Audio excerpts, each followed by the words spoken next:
At Atlanta Airport, passengers froze as a gate agent grabbed a man's passport and tore it in half.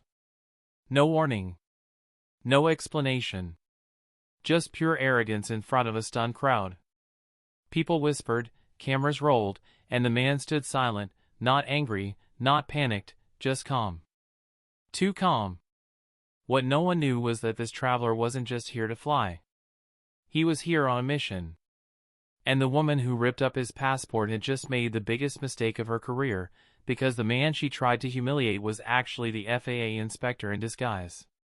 Airports have their own kind of heartbeat, a steady rhythm of rolling suitcases, flight announcements echoing across the terminal, and hurried footsteps of travelers chasing schedules. On that particular morning, the atmosphere at Atlanta International Airport felt no different. Families clutched passports, business travelers typed on laptops, and attendants hurried between gates. Among the sea of faces, one man moved with calm precision. Marcus Allen, tall, composed, dressed in a sharp navy blazer, carried only a small carry-on bag and his passport. Unlike most passengers, there was no frantic energy in his steps. He walked as if he knew exactly where he was going and what awaited him there. Marcus wasn't just another traveler on his way to a business meeting. But no one knew that yet. As he reached gate C-14, he noticed the line of passengers waiting to board. The gate agent, a woman in her early 40s with perfectly styled hair and an air of authority, sat behind the desk. Her name badge read Ms. D. Harper. Her expression carried that familiar mix of impatience and superiority that some airline staff wear when they believe the counter gives them more power than the passengers in front of it. Marcus stepped forward when it was his turn. He handed over his passport with the same calm politeness that had defined his demeanor since stepping into the terminal. "Good morning," he said warmly. Ms. Harper didn't return the greeting. Instead, she gave him a quick glance, her eyes darting from his face to the passport and back again. Something about her expression tightened, almost as if she had already decided this was going to be a problem. "Where are you flying today?" she asked in a clipped tone. "Dallas," Marcus replied, keeping his voice steady. She flipped through the passport pages longer than necessary, her lips pressing into a thin line. The people waiting behind Marcus began shifting, growing impatient. A man coughed loudly, a woman sighed. Marcus remained still. He'd seen this kind of behavior before: unnecessary delays, extra scrutiny, the subtle yet unmistakable difference in how some people were treated. But if there was one thing Marcus knew how to do, it was remain patient. Finally, Harper snapped the passport shut. "This doesn't look right," she muttered, loud enough for others to hear. Marcus tilted his head. "Excuse me?" She raised an eyebrow, leaning back in her chair with a hint of arrogance. "This passport. It looks suspicious. Where did you even get this?" Gasps rippled through the line. Marcus felt the tension around him grow heavier, but he didn't let his calm crack. "That's a valid U.S. passport," he said evenly. But Harper wasn't listening. She stood abruptly, holding the document between her fingers. "I don't think so. And you're not boarding this flight."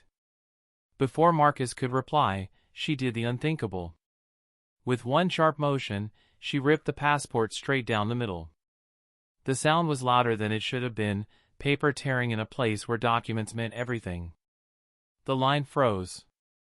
A child in the back asked his mother what just happened. Someone pulled out their phone to record. Marcus stood perfectly still, his face unreadable. Inside, there was a storm of thoughts, but on the surface, he projected calmness that unsettled Harper even more. "You can't travel anywhere with that now," she said smugly, tossing the torn pieces onto the counter like trash. "Maybe next time you'll bring real documents." The passengers around them exchanged shocked glances. Some whispered, some shook their heads in disbelief. A few raised their phones higher, capturing every second of the unfolding drama. Security guards nearby had started moving in their direction, alerted by the commotion. Harper crossed her arms, convinced she had the upper hand. Marcus finally leaned forward slightly, his voice low, steady, and measured. "Are you absolutely sure you want to do this?" Harper gave a mocking laugh, brushing him off as if he were a child. Oh, I've never been more sure of anything. The airport terminal seemed to hold its breath. Passengers could sense something was about to shift, but no one could have guessed just how much this encounter at Gate C-14 was about to change everything. Because Marcus Allen was no ordinary passenger. And the woman who had just destroyed his passport had no idea that her single act of arrogance was about to flip her entire world upside down. The silence after the passport tour was heavier than the sound itself. Travelers stared wide-eyed, some whispering in disbelief, others raising their phones a little higher to capture the unbelievable scene unfolding at Gate C-14. Marcus Allen stood motionless, his calm expression almost eerie in contrast to the chaos around him. His composure was unsettling, like a man who already knew how this story would end. Gate Agent Harper, however, basked in her moment of authority. She crossed her arms, chin tilted high, as if she had just defeated a threat to national security. The torn passport lay on the counter like discarded trash, a symbol of her control. "Sir," she said with smug finality, "you're not flying anywhere today. Security will deal with you." A murmur swept through the line of passengers. One man muttered, "That's not right."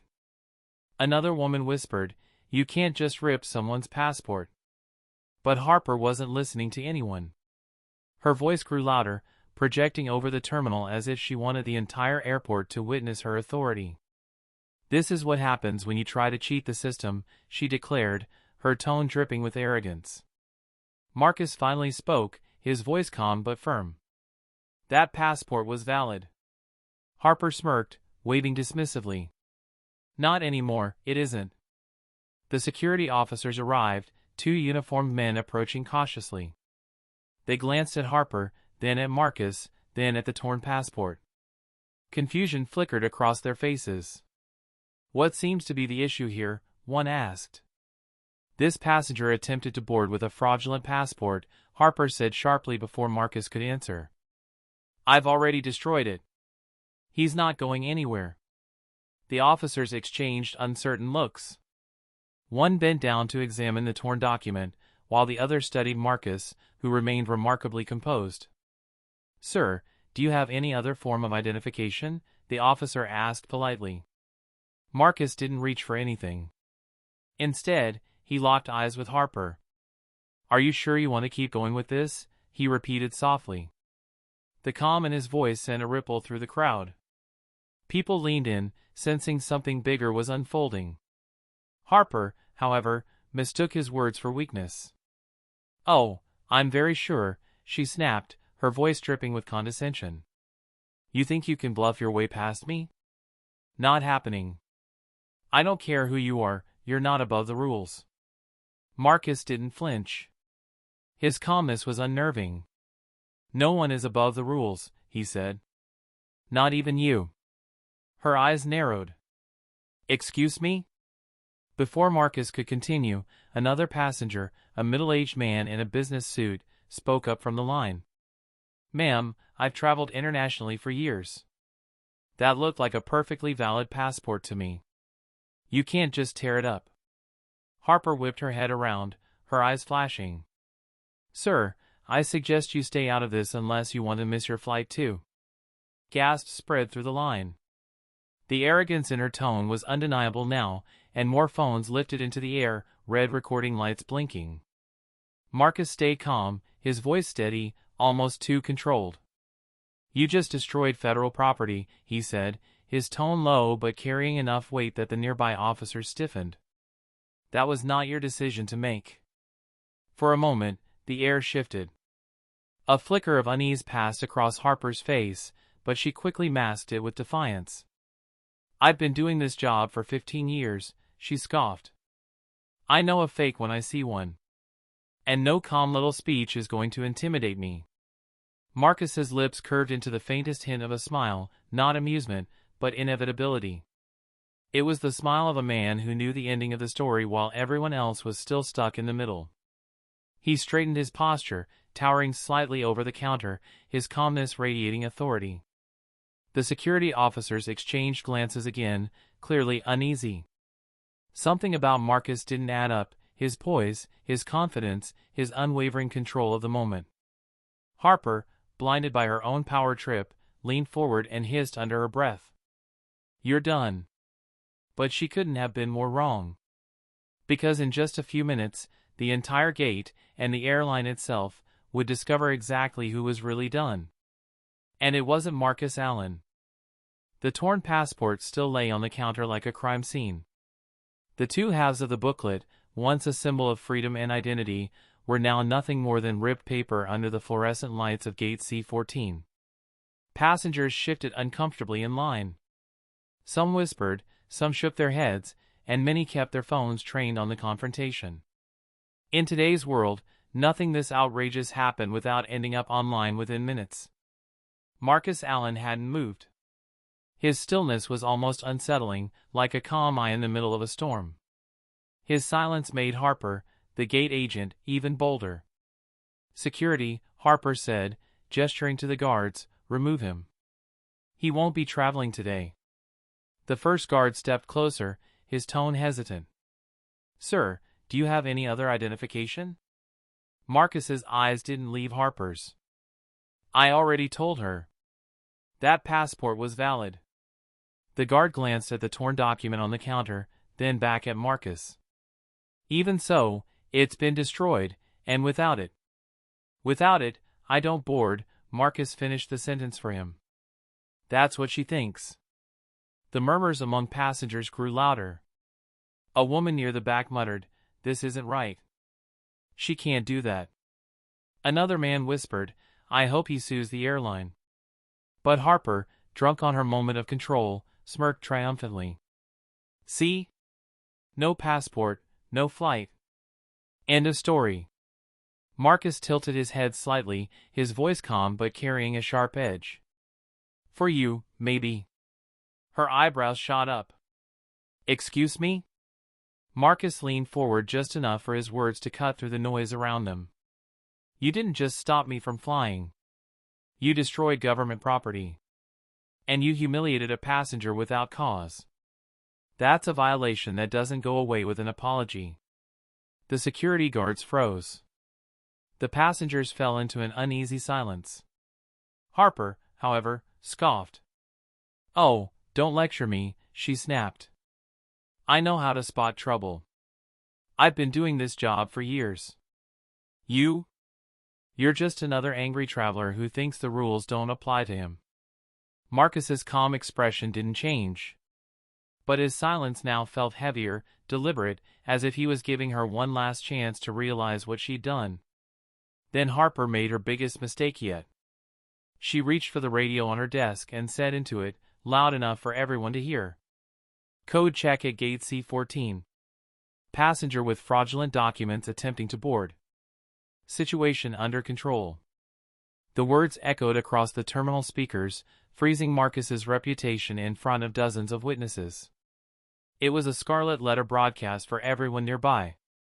Marcus exhaled slowly, almost like a man deciding whether or not to unleash something he had been holding back. His voice dropped into a steady, commanding tone. "You've just made this official," he said. "And you have no idea what you've done." The security officers exchanged nervous glances. This wasn't the reaction of a guilty man. There was no panic, no desperation. If anything, his confidence was growing. Harper smirked again, mistaking his calm for bluffing. "Save the drama.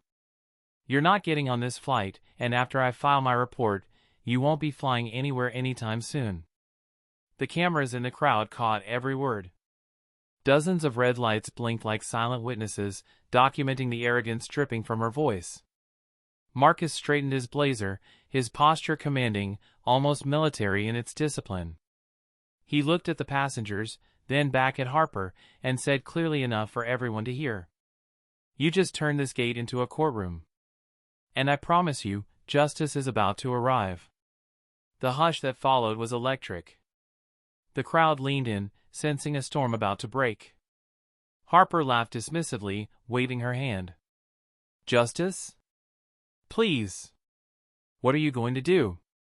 You don't even have a passport anymore."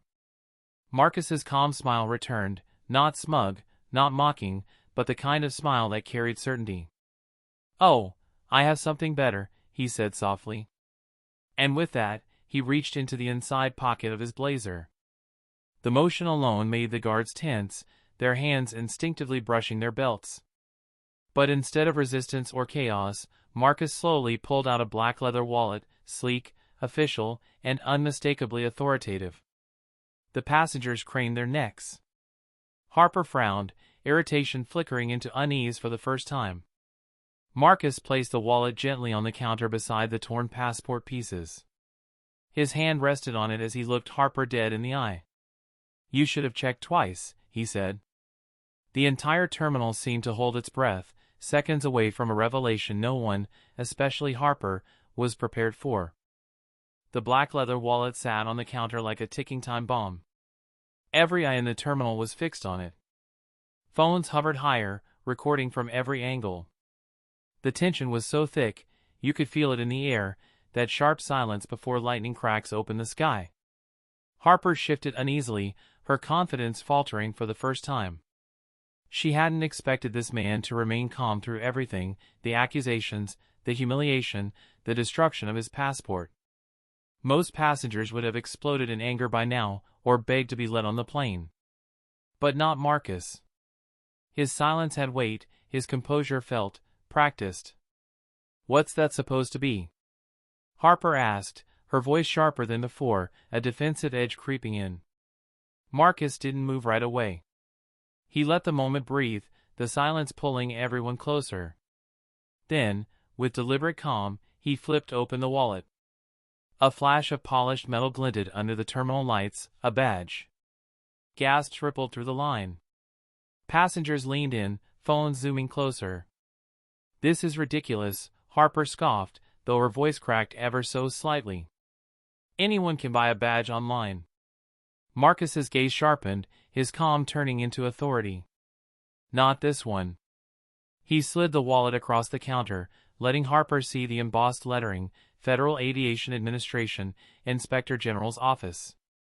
The security guards froze. One of them instinctively straightened his posture, his earlier hesitation giving way to recognition.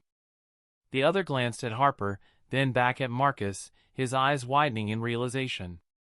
Harper laughed nervously, shaking her head. "This is some kind of trick." "No," Marcus said firmly. "This is oversight. This is accountability. And you've just failed a test you didn't even know you were taking." The crowd erupted in murmurs. Words like FAA and Inspector rippled through the line like wildfire. The phones kept rolling, every second of Harper's crumbling composure preserved for the world to see. Her cheeks flushed crimson. "You can't be serious. You're telling me you were here to observe," Marcus finished, his tone sharp but measured. "Evaluate. And hold accountable." He leaned slightly closer, his voice lowering just enough for impact. "I didn't come here to fly. I came here to see how passengers are treated when no one thinks they're being watched." The silence that followed was deafening. The passengers, once passive observers, now stared at Harper with open disdain. Some shook their heads. Others whispered angrily. A woman near the front muttered, "Unbelievable. She ruined him over nothing." Harper's hands trembled slightly as she pointed at the torn passport pieces. You set me up." Marcus shook his head slowly. "No. I gave you a chance to do your job with fairness and respect.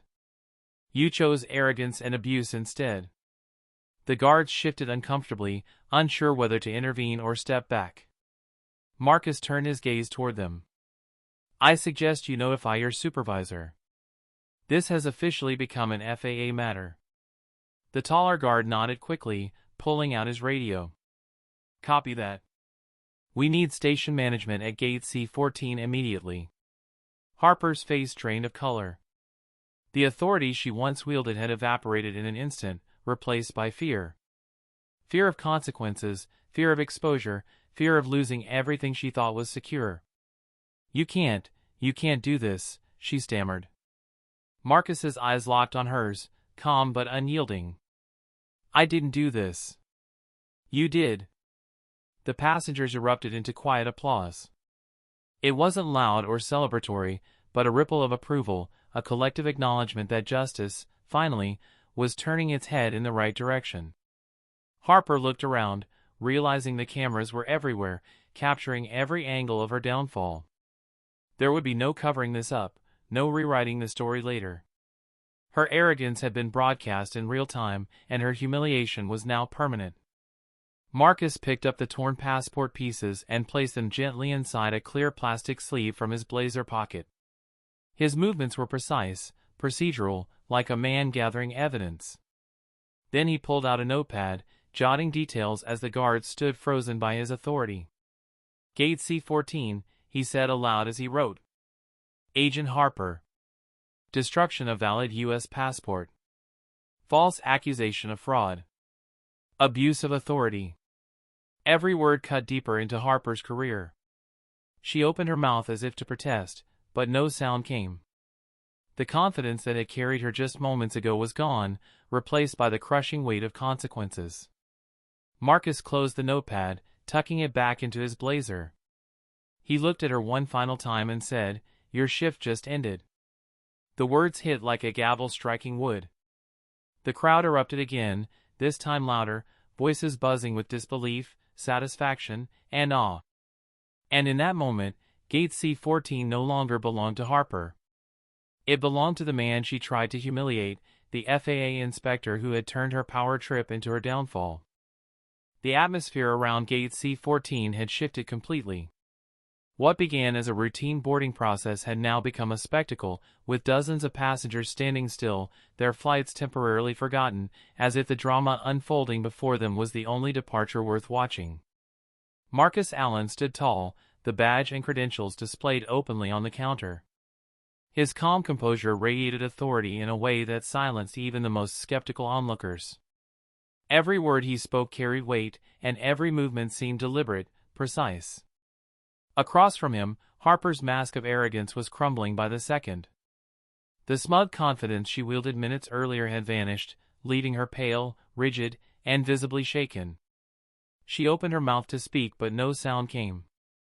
A man from the crowd broke the silence. "He's FAA," he whispered, though his voice carried far enough to ripple through the terminal. "FAA Inspector," another corrected, his phone camera zoomed in tightly on Marcus's credentials. The words spread quickly, passengers muttering, eyes wide with realization. Everyone now understood, the man she had tried to humiliate wasn't just any traveler. He was one of the most powerful authorities in aviation, someone with the ability to shut down airlines, ground fleets, and end careers with a single report. The senior securities supervisor finally arrived, flanked by two more officers. His eyes widened as soon as he saw Marcus's badge. He straightened his posture immediately, his voice respectful. "Inspector Allen," he said carefully, "we weren't informed of an inspection today." "You weren't supposed to be," Marcus replied evenly. "Inspections don't work when people expect them." The supervisor nodded quickly, his professionalism contrasting sharply with Harper's earlier arrogance. He turned toward her. "Agent Harper, is this true? You destroyed this man's passport?" Harper swallowed hard, her voice trembling. I thought it was fake. I was protecting the flight." "By ripping it in half?" Marcus's tone sharpened. "Without verifying? Without consulting your superior? You didn't just make a mistake. You abused your authority, humiliated a passenger, and destroyed government property." Her face turned crimson. She shook her head desperately, trying to piece together an excuse. I didn't know." "That's the problem," Marcus interrupted. His words cut through the air like a gavel. "You didn't know. But you acted as though you did.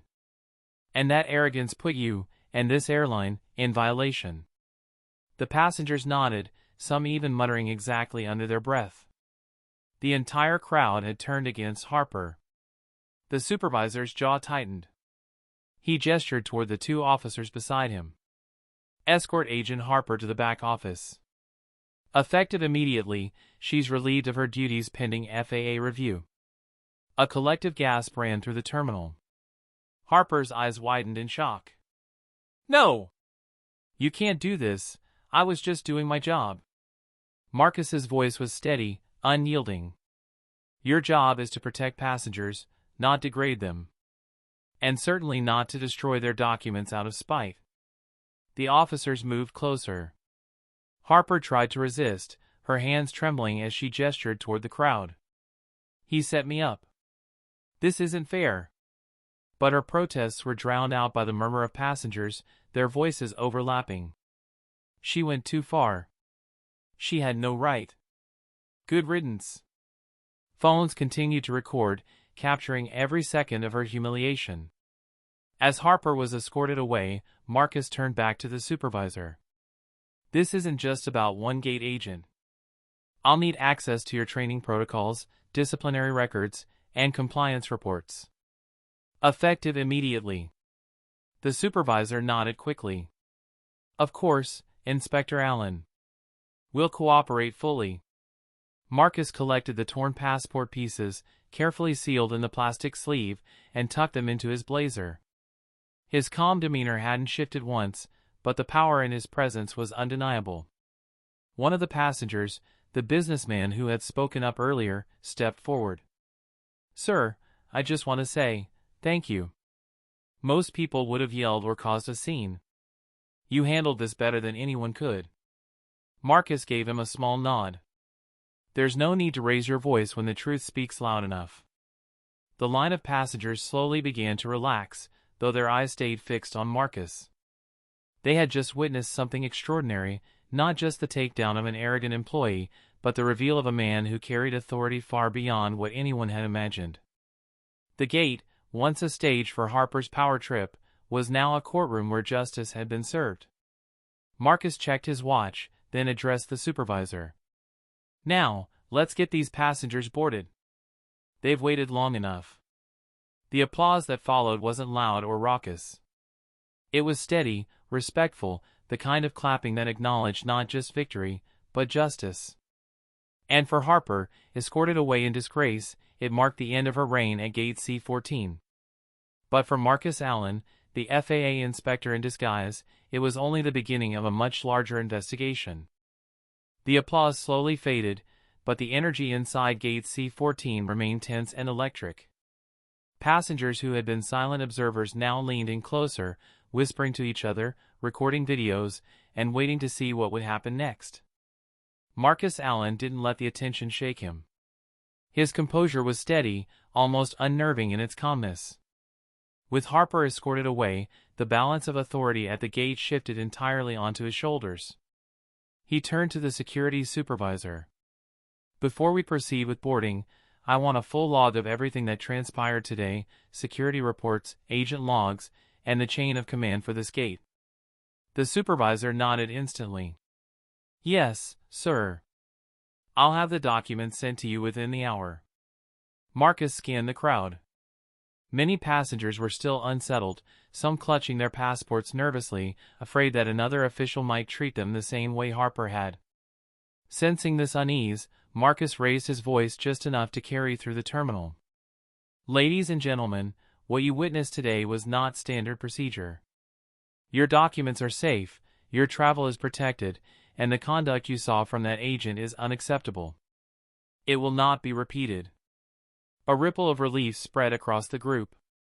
A mother holding her child gave him a grateful nod, and an elderly couple clapped softly in agreement. Marcus's words carried the reassurance the passengers needed. But Marcus wasn't done. He gestured toward the airline manager who had arrived late to the scene, a man in a sharp suit who looked flustered and uncomfortable. You're in charge here? Marcus asked. The manager adjusted his tie nervously. Yes, Inspector Allen. I oversee the terminal staff. Then explain to me, Marcus said evenly, how an employee under your supervision thought she had the authority to destroy a passenger's passport without verification. The manager stammered, his eyes darting between Marcus and the crowd. I can't explain, sir. This is highly unusual behavior. I assure you, Marcus cut him off. It's not unusual if your culture allows it. Agents don't suddenly act out of line like this without an environment that permits arrogance. That means oversight has failed. That means you failed. The crowd murmured again, some passengers nodding at Marcus's sharp words. The manager swallowed hard, unable to respond. Marcus leaned closer, his voice low but sharp enough for everyone nearby to hear. This is not just about one gate agent. This is about systemic negligence. I will be filing an immediate preliminary report with the FAA, and your airline will be under audit for compliance failures. The manager's face drained of color. His lips parted, but no words came. The message was clear, his career was now dangling by a thread. Meanwhile, the passengers grew bolder. One man stepped forward. Inspector, we've seen things before, rude agents, arbitrary rules. But no one ever held them accountable. It's about time someone did. Another woman chimed in. She was out of line, but she wasn't the only one. I've flown through this airport before. It's always the same arrogance. Marcus nodded, acknowledging them. That's why this investigation won't stop with Harper. I'll be reviewing past complaints, passenger grievances, and disciplinary records. If there's a pattern, it ends here. The passengers clapped again, louder this time, a mix of gratitude and vindication. For once, they felt their voices mattered. The supervisor leaned closer to Marcus. Sir, should we hold the flight until your team arrives? Marcus shook his head. No. These passengers have waited long enough. Get them boarded. But ensure every document is properly verified, no shortcuts, no excuses. The boarding process resumed, but now every step was executed with surgical precision. Each agent triple-checked passports, scanning them carefully, treating passengers with exaggerated politeness. It was clear they were suddenly aware of how closely they were being watched. Marcus stood off to the side, observing. His presence alone kept everyone in line. The once chaotic gate now operated with flawless order. As the last group boarded, a young flight attendant approached him nervously. Sir, thank you. We see things like this, but we're told to stay quiet. No one ever listens to us. Marcus's eyes softened slightly. You did the right thing by staying professional. Don't forget, silence protects the wrong people. Speak up next time. The attendant nodded, clearly encouraged. With passengers boarding and Harper already removed from duty, the atmosphere finally calmed. Yet beneath the calm surface, the tension lingered. The staff knew this was far from over. An FAA inspection wasn't just paperwork, it was a storm. Marcus collected his notes and prepared to leave the gate. But before walking away, he turned once more to the manager. I'll be back. And when I return, I expect answers, not excuses.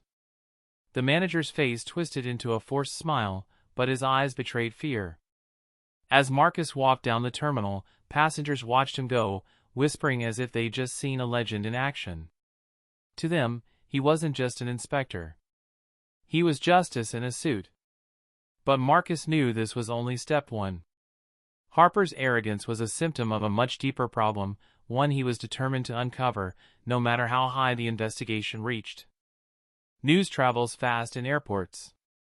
By the time Flight 482 was airborne, the incident at Gate C-14 had already spread beyond the terminal.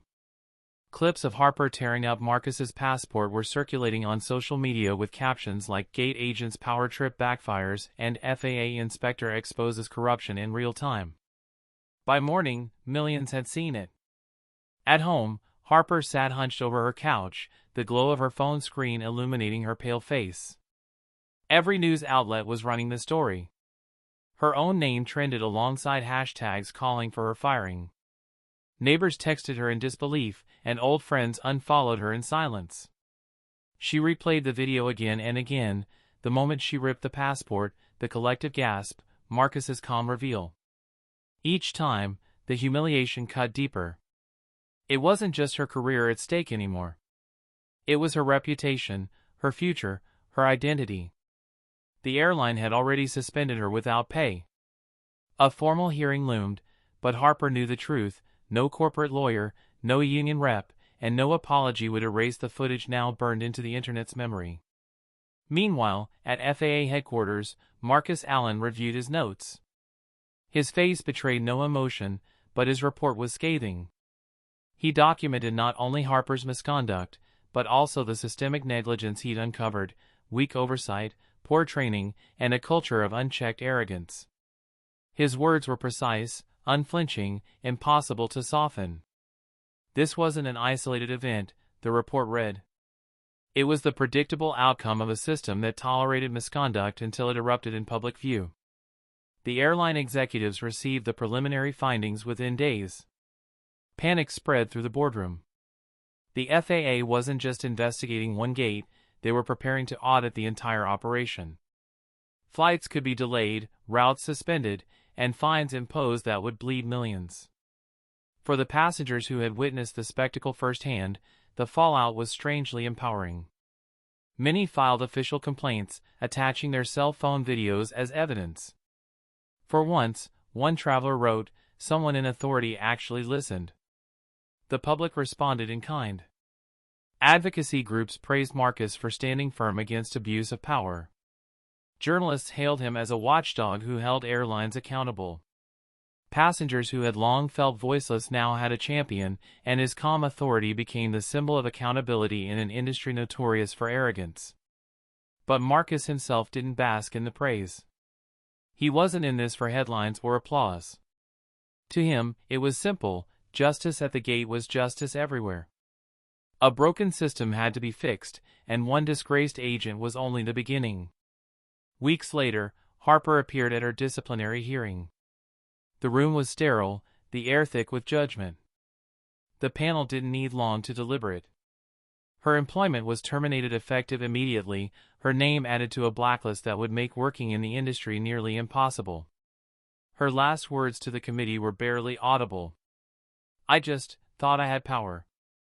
The chairwoman's reply was cold. "And that was your downfall." Back at the airport, Gate C-14 resumed its routine operations. New staff were trained, new protocols enforced, and a quiet tension lingered, a reminder of the day arrogance collided with accountability. For Marcus, the memory of Harper's trembling face wasn't personal revenge. It was proof. Proof that arrogance unchecked could destroy lives, and proof that one moment of accountability could change an entire culture. He closed his final report with a single line that echoed his philosophy: "Respect is not optional." In aviation, it is the runway on which everything else takes off. And with that, Marcus Allen moved on to his next assignment: another airport, another inspection. But the legend of the FAA Inspector at Gate C-14 lived on, whispered by passengers, remembered by staff, and immortalized on millions of screens. For Harper, it was the end. For the airline, it was a reckoning. And for Marcus, it was just another day ensuring the skies stayed just and safe.